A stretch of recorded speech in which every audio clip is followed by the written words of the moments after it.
Hey everyone, should be able to see and hear me now. I believe so. As per usual, if anybody's already attended our webinars, we'll give a couple minutes for anybody else to join. So get your coffees ready, that tea brewing, your water's going, and we'll start shortly. Yep, and we're good to go.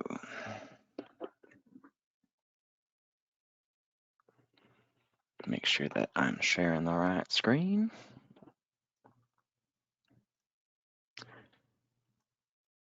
Perfect.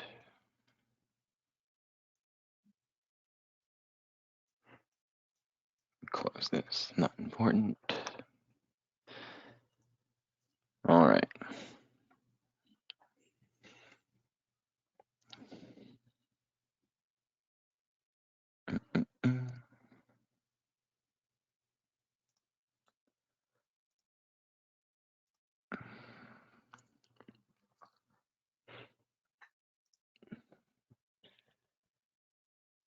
Interesting.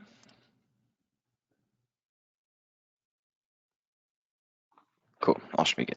So just a few more minutes and we'll get going. For those of you that are already here, I'm not sure if you're aware, but this GoToWebinar software has a question section. Unfortunately, can't have a mic conversation with you attendees today, but I'll be answering all questions as they come in. I've opened a separate window here to make sure I got an eye on those.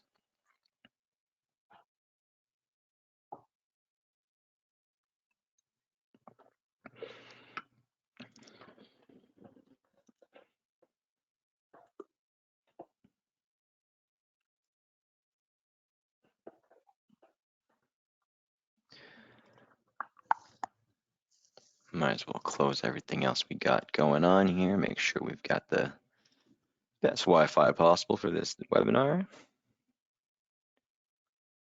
Gone. People can see you. That's great. Amazing.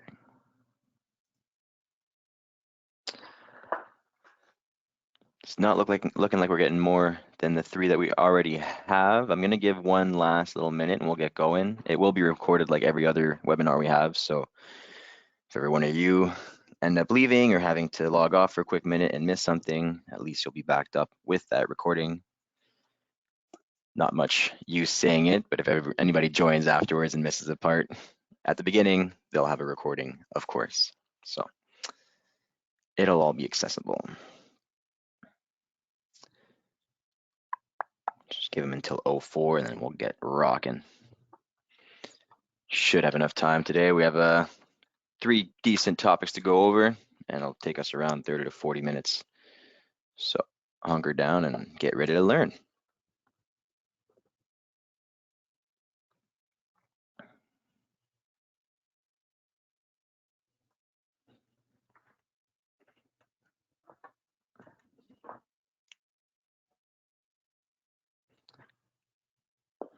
I am noticing that my screen is still in French since my last demonstration. I will change that for you guys. Give me just a quick second. English webinar with some French writing doesn't seem to work too well. And that should bring us to 04. We'll get it rolling. Change this to English. And we will welcome you to today's webinar. So today we will go over 3 big features in Evolia, 3 main time-saving features that we'll need when calculating hours. So what we're going to go over is the payroll system, payroll settings, sorry about that, time and attendance, payroll, and time off. So what we've got is really what we're going to go over, the basic settings first, and then how they will apply. So kind of like a 2-section webinar today. We're going to sweep through these settings in payroll management and then move on over to showing you how they apply when we create shifts, how they can be edited in time entries in the timesheets after the fact. So we've got a lot of good content for you today. We'll start it off with sweeping through these settings, as I said. So section number 1, I did jump in here quite rapidly, so let me just take a step back here. Scrolling down to payroll settings, you'll see payroll and time off. That's going to be our main focus today. We will be keeping time off for its own webinar because there's quite a bit to go over. So stay tuned for that. Should be either the next one or the next ones.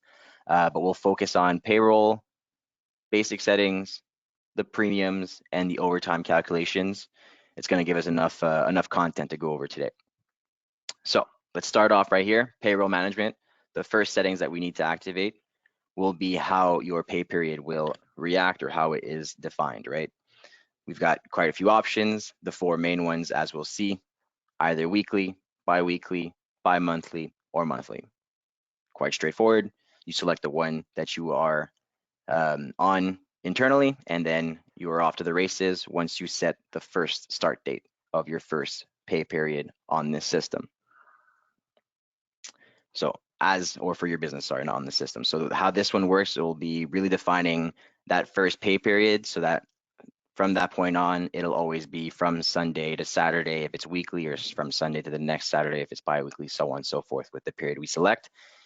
And then you've set yourself up for the continuality, don't believe that's a word, but to continue on with Evolia throughout your use of the platform. So defining this pay period, very useful because afterwards we just need to toggle on the switch in the timesheets, which I will show you either when we're exporting or when we're pushing into a payroll system.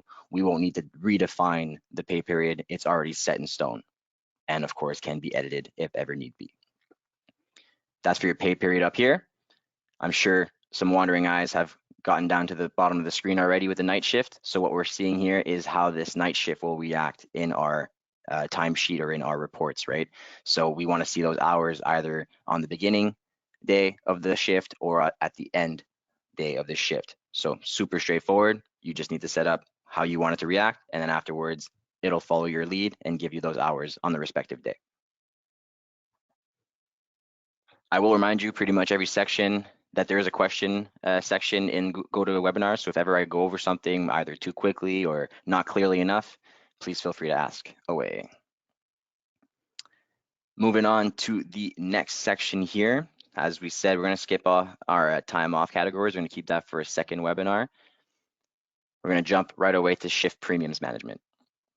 Very interesting module here. This can be used in very different ways. We kind of like to refer to it as our like joker in our deck of cards, because we can use it to match different kind of workarounds that some clients might have that we might not have seen yet, right? So it could be used in different ways. Mainly, as you can see in the back here, we'll have these kind of general shift premiums, the weekend, the night shift premiums, replacement premiums.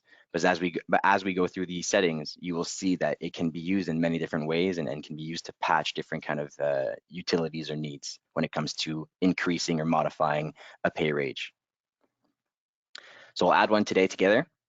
We'll name it test, very, very straightforward. Give it a name in French or else my system's gonna get mad at me. And then we're off to the configuration part. So the first section here, how this premium will calculate. We have 4 options for you. They're very straightforward, quite easy to understand. So fixed amount added to the shift. This can be used oftentimes. I'll scroll and bring you the attention here to our tip module or our tip workaround to manage different kind of amounts given throughout a day or a period. We have used this in different client cases and used a fixed amount of 0 to then edit that amount at the end of the day, at the end of the week, at the end of the pay period. So it can be used, once again, as I said earlier, in different ways to match kind of functionalities that we might not necessarily offer out of the box, but our premium acts as that joker. So we can kind of customize some of these rules.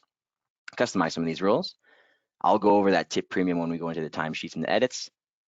Beyond that, we have hours added to the work time. So we've seen that where sometimes there's a special event or a lunch that they have to attend to or whatever the case may be, and they want to add, 0.5 hours, 30 minutes to a shift. They can do that quite easily with this premium. We'll go over the application in just a moment, but you'll see afterwards how we can apply. So this can be useful in different kind of situations. The basic ones, or maybe not basic because it's still not a basic rule, but the ones we see the most often will be hourly rate multipliers and hourly rate bonuses. So of course, multiplier, if it's, time and a half, you're going to get it right there. Or if it's really just the rate bonus, you're adding $50 to the shift, so on and so forth, depending on the need. We've used this for like a replacement premium. Every time a shift goes into replacement, you don't have to think about triggering it. It'll automatically apply. The next person who picks up the shift will get, an hourly rate bonus. Sorry, too many R's for my French speaking native language, but that's what we're getting here. So it's a different way of managing different kind of increases for the wage. Beyond that, once we've set this rule, it's really, I'll just bring it back to hourly rate multiplier because I like that one. It's the most standard one. It's our advanced settings. Very straightforward. They have their explanations. So it's either we trigger the minimum required hours here. So as we trigger that, it'll ask you quite intuitively the hours that need to be reached. So if ever, we set a night shift premium and they only work 1 hour out of the 8, we could set it for like, a 3-hour rule or something like that. So if ever they work under that 3-hour minimum, they won't get that increased wage. Different kind of settings, it can apply in different kind of scenarios. And then for those, we'll probably have to repeat the webinar because it's been a while now, but we have in our structure different levels of management. So we can also lock the premium so that managers can't manually apply or remove. So depending on a bit of different levels of control here, we can lock this in our advanced settings. Here is what we will use for integrations. So the integration code to either speak to a payroll system, I was going to say, or HR system, that's usually in a different context. This would normally be to link it with a payroll system. Moving forward to the application, we just need to define the effective period. So as of right now or a specific date, this we've seen in different kind of unionized environments where they can predict a change in the rule. They can set it up so that when that date comes, it's already set. Often enough, we'll have the from current pay period. And then afterwards is how this premium will apply. So quite obviously, if we'd be doing a weekend premium, we'd be taking off all the weekdays.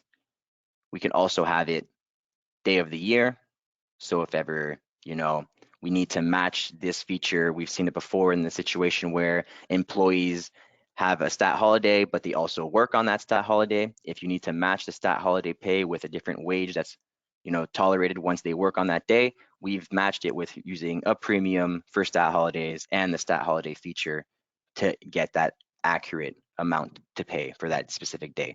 So quite simply select that day. If it would have been, like Labor Day this year, we'd create it on September 2nd. I believe it's that day. And then if ever anybody works that day, they'll have their stat holiday pay that's already configured. We can probably configure or set up a different webinar for that one, a whole different module. But then if they work, they'll have a different wage as well. So it can be used in different ways.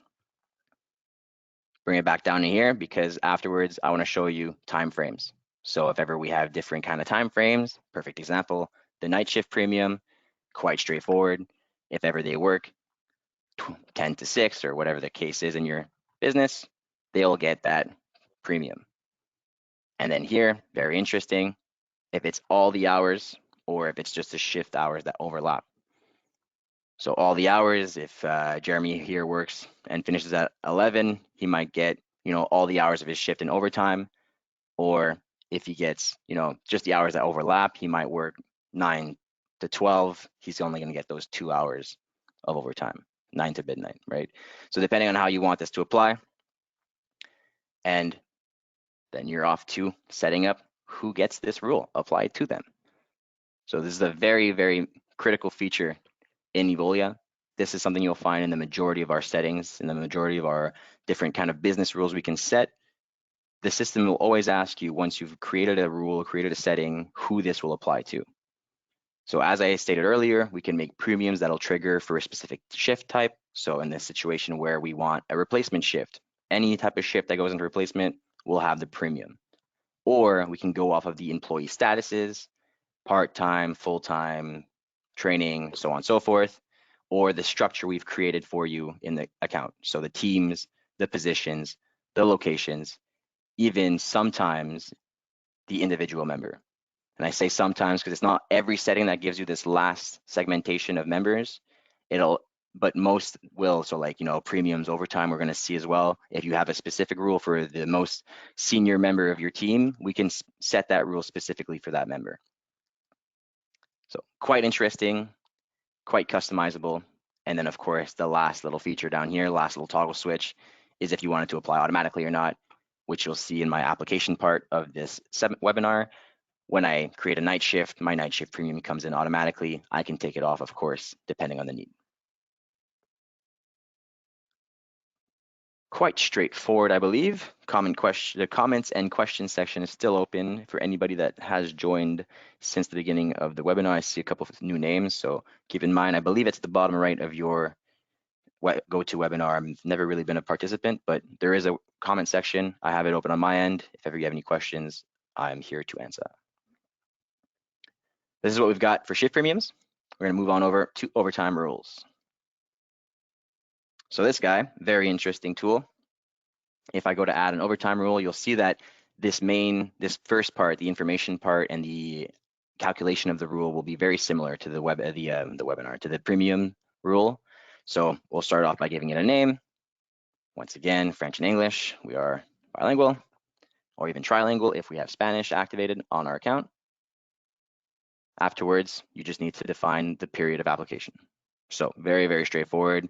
We have three options here, either a daily rule, a weekly rule, or a by pay period. So depending on the hours you expect your employees to work, it's either 8 hours, 7.5 hours maybe per day, 40 hours or 37.5 hours per week, and then depending on, once again, 80 hours or so during the pay period, if it's weekly or if it's monthly, depending on your case, right? So it's always going to be custom on what you need it to be.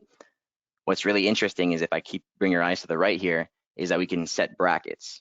So depending on the need, we've seen it where, between 40 and 45 hours in the week, you have this rate. And then if you go 45 and plus, you have another rate. So we can set these kind of rules.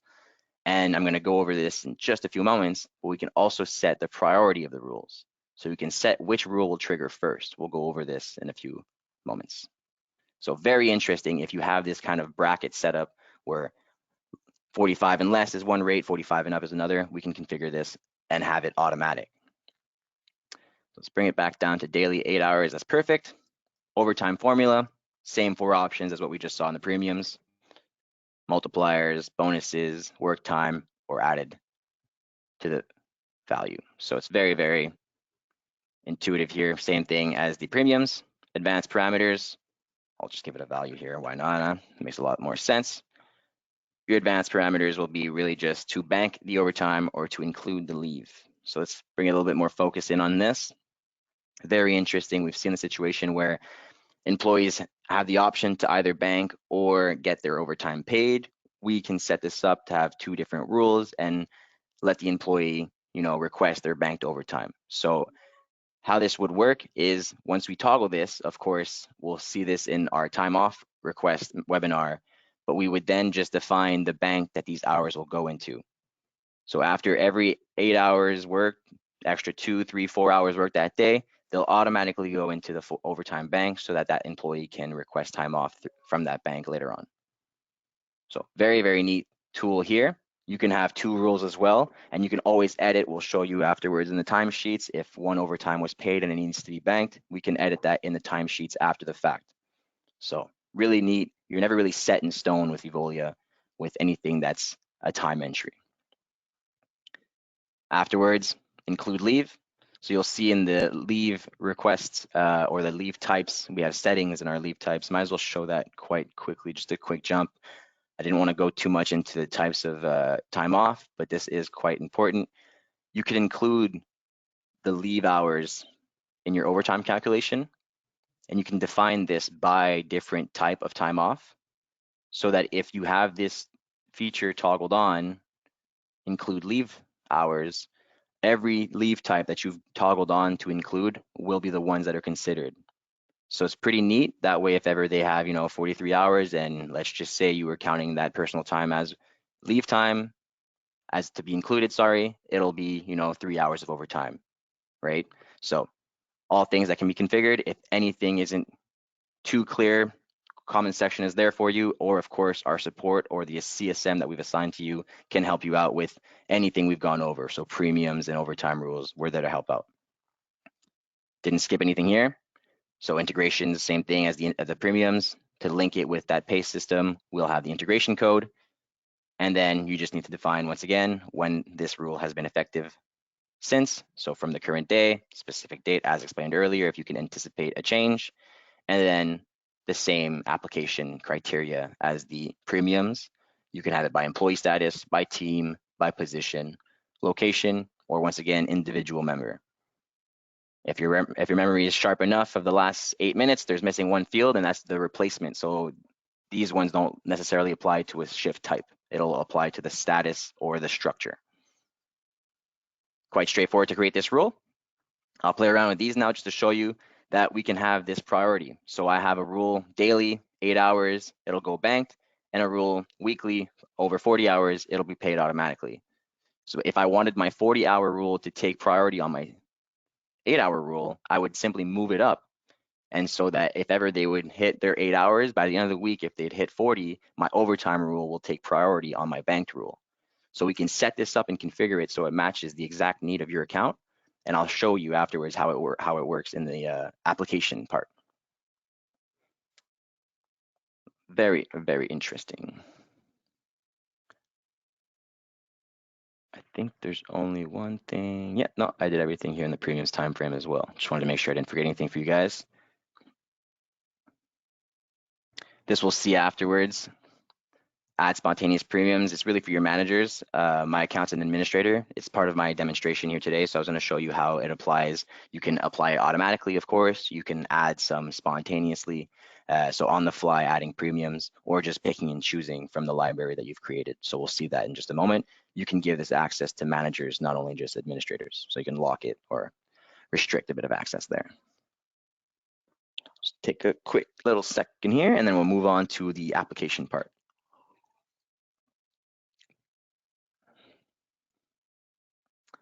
Perfect. So let's jump on into our schedules. We'll go to next week. You know what? Maybe not. Just take my sales reps here. Give me a couple seconds. We'll go for sales. Nursing and nurses was for a demonstration. Let's keep it simple. Sales reps.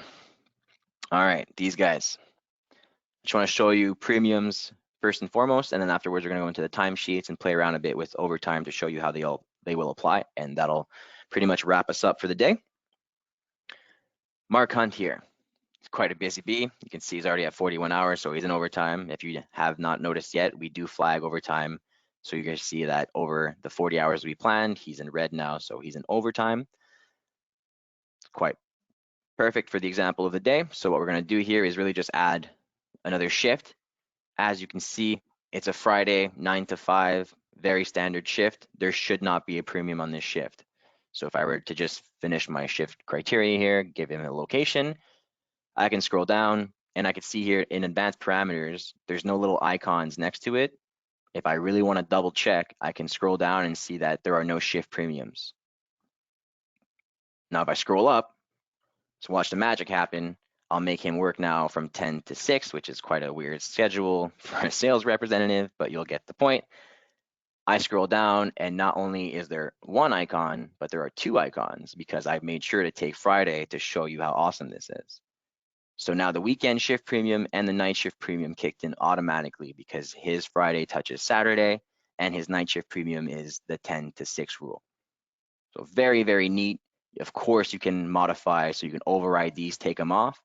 And as I said, you have access to the library of premiums that you've made yourself in the past. So if ever you need to add some spontaneously, you can do that or literally create a new one on the fly. So pretty neat. The code is there as well, so you can make sure that you're linking it properly with your pay system while you're creating and adding, and it's all the same stuff as what we just saw. Minus the application window because you are applying it to this shift for Mark, but it will live in your library afterwards. You can edit it and customize it as you need. So that's the premium application. As you can see, once well configured, very, very straightforward. We no longer have to think about these things. They kick in automatically. I think I have a replacement shift here. Is this replacement irregular clocking? Doesn't really matter. If I take a shift like this, for example, it should kick in. Usually it works with the workflow of the employees sending the replacement request to my managers. But let's just show you the example because I did speak of it earlier. Beautiful. The replacement premium kicked in automatically, even though the manager created the replacement. So very, very neat. Once again, it all depends on if you have these premiums internally, but if you do, we can automate the calculations and then you're saving a whole bunch of time when it comes to, first of all, generating this data and then transferring this data to another system or just exporting it to a spreadsheet. So X this box here, and we'll go into a bit more of the complicated edits here. So complicated in quotation mark. Let me go down to John Smith of last week. Made sure to give him a busy week. Not in overtime yet, so we can run all our examples. As you can see, I've already validated this. He's got 40 out of 40 hours worked and planned, all in regular time. If I scroll down here at the bottom of his timesheet, you'll see that his premiums and overtime rules, there's nothing in there. All right, so very, very simple. What we're going to go and do is on Sunday, I'm going to give John here a 10-hour shift, or maybe a little bit more than that, depending on how I feel. 11 hours, why not? Of course, it works best if you complete the time entry. So what you need to select here is really what position he filled that day, where he worked, and then voila, you've got that time entry that goes into overtime, right? 11 hours compared to that 8-hour rule, if I can remind you of what's active. If I approve this, it updates our sheet, and you can see that this 11 hours here went into overtime because he was 40 hours already. So he's going 40 hours, 11 hours overtime on the week. The rule that applied is the weekend shift, is not the weekend shift premium, sorry, is the overtime rule for the week. So he's got 3 hours that goes over on the day, which is our priority rule. Remember that. It banked automatically the first 3 hours because that rule is in priority number 1. But the remaining 8 hours, since this one goes over on the 40-hour rule, priority number 2, will kick in and will be paid instead of being banked. So this is a perfect example to show you how those priorities will kick in. If my weekly overtime would have been priority number 1, all of this overtime would have been paid instead of being split, banked, and paid. So this could seem confusing, but it really depends on how we configure it for you or how you configure it for yourself.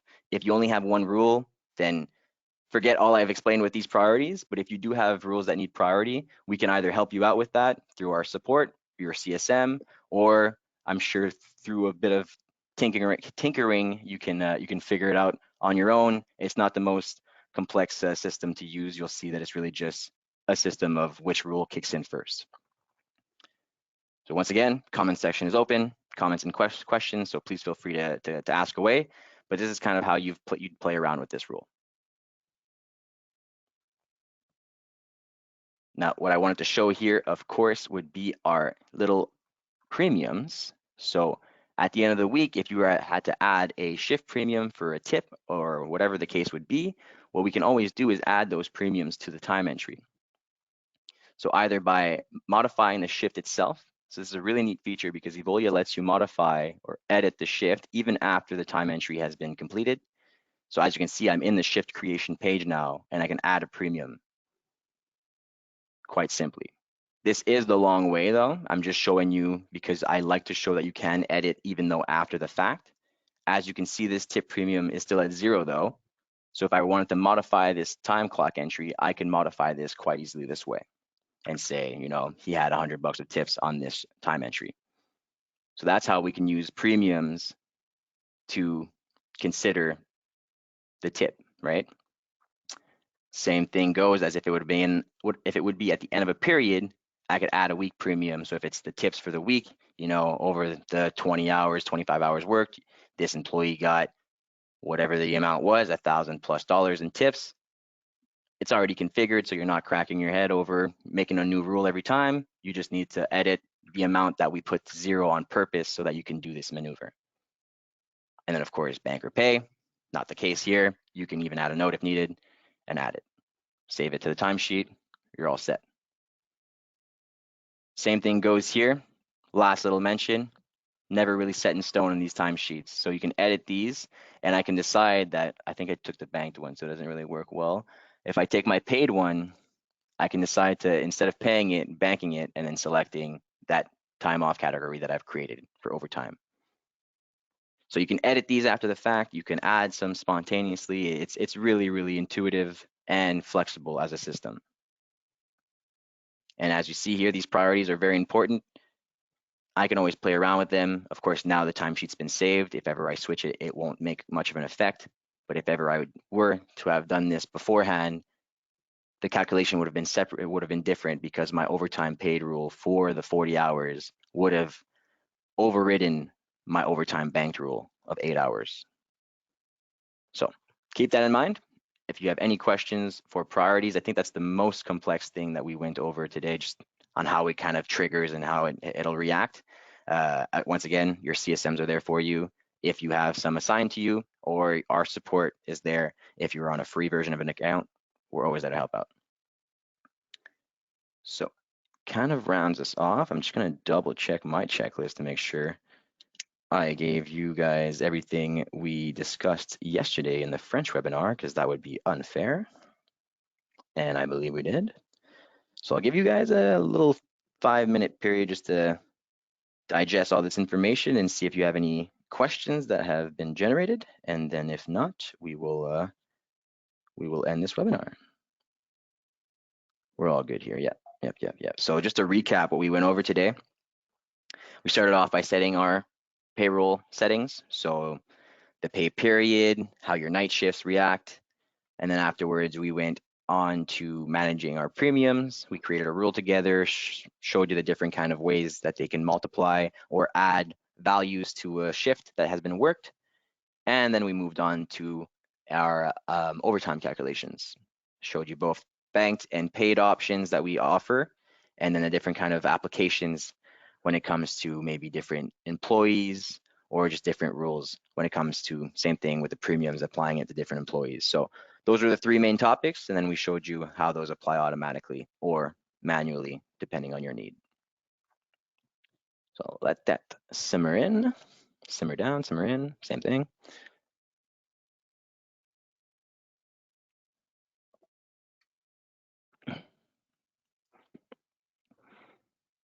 A lot of these are accessible. Might as well give a bit more info. I think this was one of the questions that they received in French.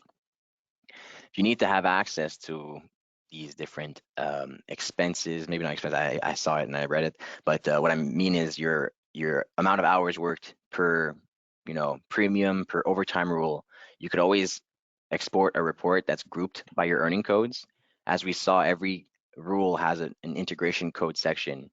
If you're on a free account and you're not even integrated to a system, I still strongly recommend putting earning code, so that way you'll know that 101 is regular hours, 102 is, I don't know, overtime, whatever the rules are internally. So that way you can have a nice summary of, Jeremy, employee 101, 001 worked, 18 hours in the 101 field, which would be regular time. So it's just very smart way of summarizing your worked hours by earning code. But of course, you'll have all the other summaries as well. So different options, but this one here would probably be the best way of seeing the amount of hours by category of time.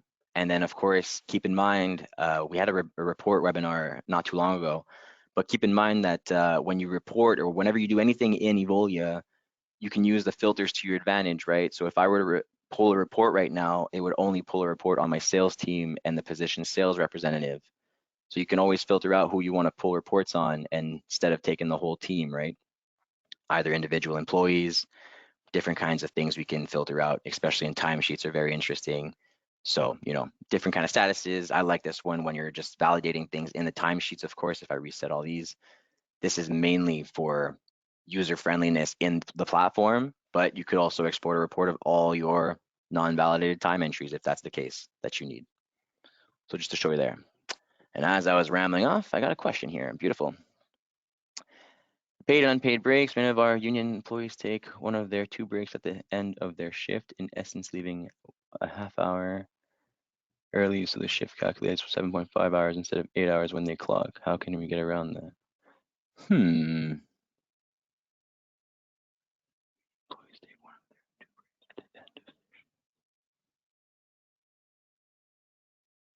If the unpaid break is the one that's not being taken, you would have to, first off, I strongly recommend speaking with our support. You have access to this directly on the platform. So if you didn't know, there's a little headset here. This is a live chat with our support team. First question is for a password reset, but you can talk to a specialist. We're based out in Quebec. We've got French and English speakers. So definitely would recommend using this feature. And then let's dive into these settings. Not usually the person who configures accounts, but I'm sure we can find something out for you today. We have these settings down here. So when somebody doesn't clock their breaks, it'll add them automatically when an employee does not clock their unpaid break. So if you need to calculate their unpaid break so that 7.5 hours turns into an 8 hours, make sure this feature is toggled on, I believe. Both of them basically. So this would make sure that whatever they punch in, whatever you planned is what's going to figure on your timesheet. So I would go into your time and attendance features. This is Irene, and then your smart time clock settings, and make sure that these are all correct. If you're still experiencing issues when these two are toggled on, I'd strongly recommend speaking with support. If it's something that needs to be configured on the back end as development, then we'd look at that separately. But I believe these two would be the ones that you'd use. You just have to schedule them. So when you do your shift creation, or even, I'm sure you've gone through this before, especially if you've done your implementation with our CSMs, if I go into my schedules and availability, I can make it so the breaks that I create are by default there, so you don't have to add them every time. But if these are always there and the two settings I just showed you are toggled on, whatever they punch will be overridden by the rules you planned, the breaks you planned. So it should always be 8 hours and not 7.5, unless you want it to be 7.5. In my account, that's how I've set it up. All my entries will end up being 7.5 by default, unless we did it otherwise. 7.5 as I see here. Just got one break unpaid, one break paid. It's just the standard. But if you don't want it to react this way, you would take off that unpaid, or you would have it toggled on, as I said. Hopefully that answered the question, but I strongly recommend speaking with support just to make sure that either we log into your account and make sure it works properly, to make sure that we're not, messing up the next payroll, and that we address it properly as of step one. So either live chat here, or you can always contact us directly by phone. Phones never hurt anybody.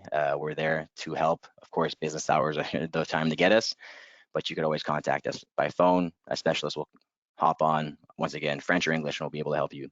So hopefully I was able to initially answer your question, Irene, but I strongly recommend, if ever there's any other underlying questions for that one, contact our support.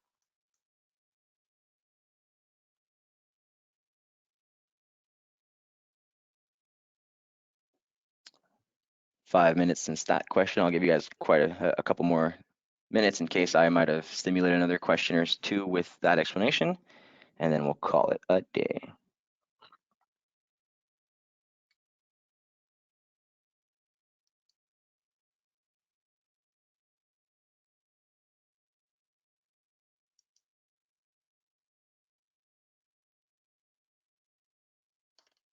I'll make sure to look into that too on my end.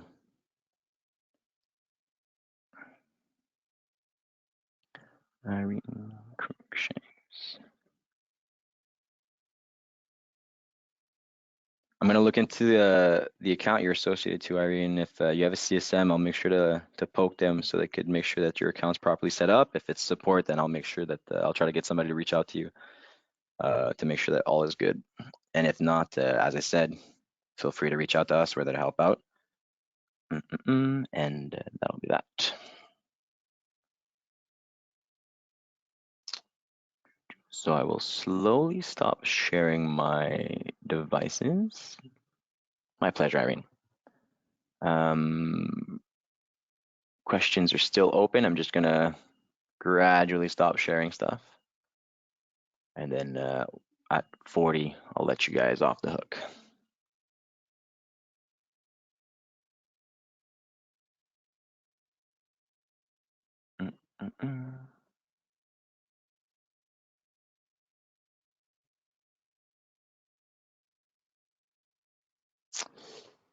I might need a bit more information there, Depot. Additional premiums not calculating when added to the timesheet. Either would need a visual representation of this. This does not seem to give me much info here. If you've created a premium and you've added an amount to it and a multiplier, there must be something wrong in your configuration for it to not be adding anything to the timesheet. So I'd urge you to contact our support so that way we can get on a meeting and then share screens maybe. You share your screen because I'd have to look at what's going on there. It's, as I said, as I showed even, you set a multiplier, you set the amount, you set the value of that multiplier. If they work 4 hours, 3 hours, 2 hours, it doesn't matter. If they have an hour associated with the premium, that's going to times the value you had associated to it with the amount of hours worked, correct? So yeah, it's looking like it's a problem with the value of your configuration, but we'd need more info. You're going to need to either send screenshots by email to our support. I don't know if I could type here, but I can type certainly on my share screen. No one can see your webcam, it's not a problem. Our support here, if I just add a little comment section, let's create a discussion. Probably not the best way of showing you this. There you go, Abdel. Very straightforward. I think you guys can all remember it. I'll zoom in, obviously. But 100%, I think it was Depot your name. Contact support, send screenshots of your premium configuration of the timesheets, and then they'll be able to help you out, but it sounds like it's a configuration issue. My pleasure.